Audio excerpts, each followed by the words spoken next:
I am a 35 years old female, been with my fiancé for 3 years.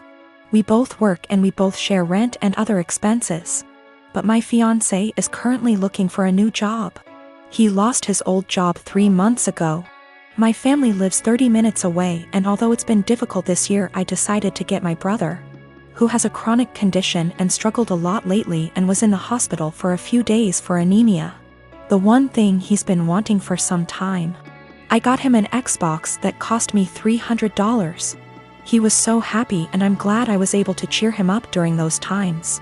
My fiancé received a few gifts from his family, but he wasn't happy with any of them. I got him a perfume and he liked it. We were visiting my family and we had dinner with them. My fiancé looked at the Xbox I got for my brother and didn't stop talking about it. My parents noticed. I told him to stop complaining about what he got / didn't get this year. That made them uncomfortable, especially since they've been dealing with my brother's health issues and needed to relax. We got home and my fiancé took something from the closet and left for about an hour. I was asleep when he came back. In the morning, I was surprised to find my brother's Xbox in the closet. I woke him and asked him about it. Turned out he dropped me off, drove back to my family's house, and exchanged the gift his aunt gave him, a $14 fancy pen, with my brother's Xbox. He said that my brother was happy to exchange gifts. I was so mad. I told him this wasn't for him, and he basically took something that is not his. Not to mention a pen for an Xbox. That's ridiculous. He told me that maybe I shouldn't have spent $300 while trying to pay for rent. I told him as long as I can pay rent, that's not a problem, and that he needs to find a job if he thinks my money isn't enough. I called my mom and I found out that they didn't actually exchange gifts. My fiancé pressured my brother into giving him his Xbox. I was livid and so mad. I told him to take the Xbox back to my brother, but he said it was between him and my brother, but I insisted. He refused, so I ended up taking it myself. My fiancé argued when I took it and said that I was pressuring him and treating him poorly and have no respect for his feelings. I told him he was wrong to make my brother give him his gift and causing him stress and ruining his joy. I apologized to my brother and my parents, and I felt awful because of how my fiancé behaved. My fiancé isn't talking to me, saying that I have no consideration for his feelings and not understanding how he feels, not having money to buy himself the things he likes. I'm surprised because he has never done anything like this before. I get that he's struggling with finding a job, but this is not an excuse. My partner and I want to be married, but we don't care much for the idea of having a wedding. We wanted to elope, but my mom has been telling me since I was 16 and had never even had a boyfriend, that she wanted to see me get married and she would basically never forgive me if I eloped. I do like the idea of my family being there to celebrate with us, but I hate the idea of spending money we don't have on this huge party just so that our relationship can change in nothing but name and legal benefits. And for various reasons, it doesn't make sense for us to wait until we can afford a wedding to get married. We wanted to keep it small, preferably under $3,000, which is honestly more than I'd like to spend. But we have to be realistic. We had planned on having it in my in-laws' backyard, but even that was more money and effort than I was willing to put forth. I was stressed and feeling like I was out of options, so one day, I vented to my mom. She seemed really excited about the idea of helping me plan a wedding. It was kind of a red flag when she said, "My mom didn't help me plan my wedding. Let me live vicariously through you." But still, I agreed. She seemed really excited to help me find a venue. I was not excited, because I have not been excited about one single step in the wedding process, and I just want it to be over. About a week later, I found out that this really great park in our city, that my partner loves, does weddings for an extremely small fee. I emailed the event coordinator and found out that the date we want is available.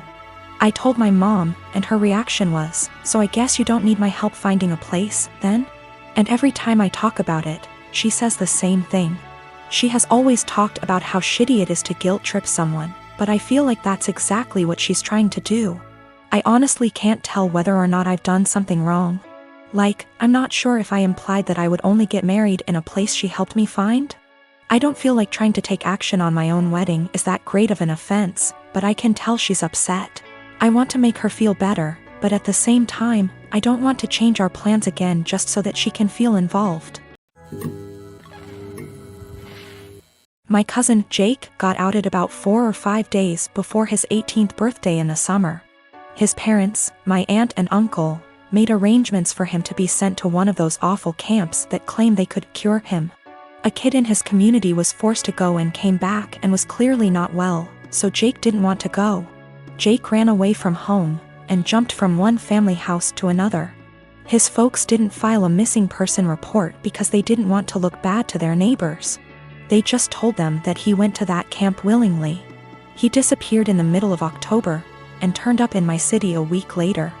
After making sure he was safe to bring home, my wife and I allowed him to stay. He didn't want me to tell the rest of the family for a while, because those people at the camp keep showing up to take him. I made sure to talk to a lawyer, who assured Jake that they cannot take him. 3 days ago, he told his parents he was here. A few hours later, those damn camp people showed up, but they were unable to take him. My family has been blowing up my phone for the last 2 days, angry that I didn't tell someone sooner. Well, Jake didn't feel safe yet, and still doesn't. I wanted to make sure he was ready. Still, even those that want to protect Jake is upset with me for hiding him. I figured I wasn't for hiding him from my more narrow-minded family. It was those that really wanted to help Jake that made me feel guilty. They were all scared out of their minds and wanted the peace to know he was okay. I felt bad for not telling them. Though I am sure they wouldn't have turned him in, I felt bad because we were working on keeping him safe. Also, we got a lawyer who got the police on the lookout for those camp people in case they try anything. Jake is not going out alone until we are sure he is safe. We are looking on how to get his paperwork, like his birth certificate, here because no way he trusts his parents to just hand them over. My granny-in-law is talking to some people that could help. I've been out of the closet since I was 17, in 2007. When I came out, people in my family said some pretty hurtful things, which I totally expected. Being from a Southern Baptist family it hurts to admit this, but my older brother at the time seemed very receptive, surprisingly. He told me that if my dad ever gave me any trouble, to call him and he'd talk to him. That was really the last time we talked about it. Flash forward 13 years, I'm 30, and I'm getting married to my fiancé Scott next year in April, if COVID so graciously allows. I started putting a package together of fun things from my brother and I's childhood, all with the intention of asking him to be my best man. However, he called me 2 weeks ago, claiming he's wanted to talk to me about this for a long time.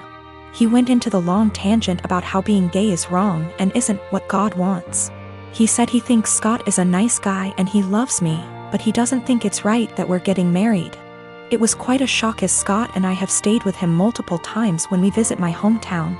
To top it off, and what hurts perhaps the most, he said my 3-year-old niece, whom we adore, won't be coming to the wedding because he didn't want to have to explain to her what was going on here.